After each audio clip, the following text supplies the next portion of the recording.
What I'm holding here is by a company called Graphics, and it is Grip. It is an outdoor foil film. Another common one used out there is called asphalt art. Now we've run both of those in our demo center, and they both work quite well. There are some caveats. What this is for is this is actually a foil based. When you peel it away from the liner, it has almost like an aluminum foil here. It's going to go outside on an irregular surface like concrete or brick. And it is a short to medium term outdoor ground graphic or floor graphic that in addition has a natural anti-slip surface, which prevents you from sliding across it.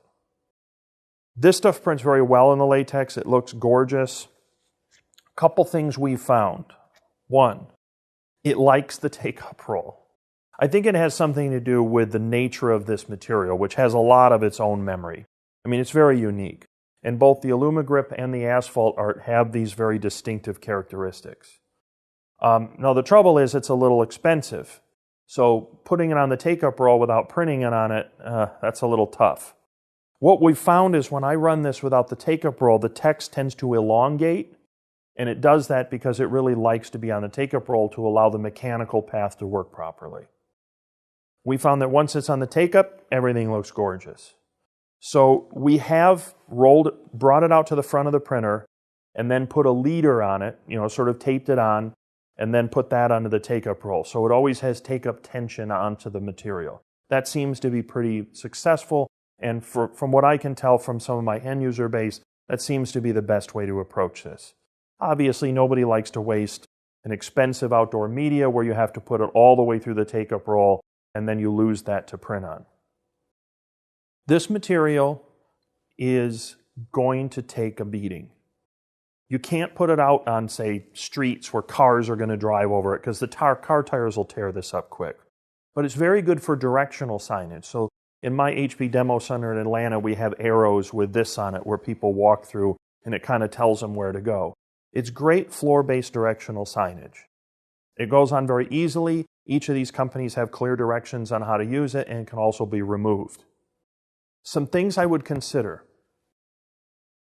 I have kind of a theory, which I'll share with you in several of these videos, is the more expensive the material, the more willing I am to add another finishing step like a water-based or a film-based laminate to give the thing extra protection. As the cost of the thing is less, I worry less about that because obviously it has a different price point. Something like this occupies a higher price point. It's a complex, interesting outdoor material. It's foil-based.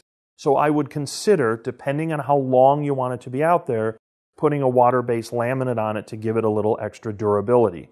Keep in mind that anything that is on the ground, especially outside, just takes such a beating from so many things. Not just the sun and the UV rays, which are going to pound down on it incessantly, but also all the suitcases that are dragged over it, bicycle tires, people's feet. This stuff is going to wear. So I do like, or would consider at least, putting a water-based liquid laminate on it. A caveat with that, if you do so, just please do so with the understanding that that laminate you put on could change the constitution of this and alter the slip resistance some.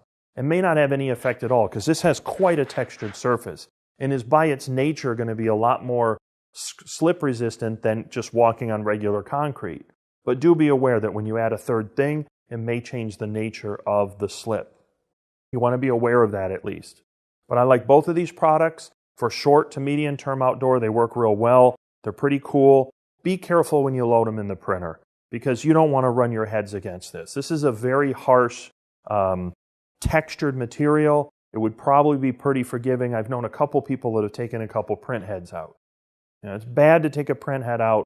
The good news is it's a latex printer and they're inexpensive and you can replace them, but you don't want to run into it. So pay extra attention when you load this. Make sure the skew is right. Make sure it's on the take-up roll evenly before you release the job. Don't run it unattended until you're pretty confident everything is working properly. But again, Grip, asphalt art, outdoor foil-based graphics, we print them all the time on the latex printers. Have been for years. They work great.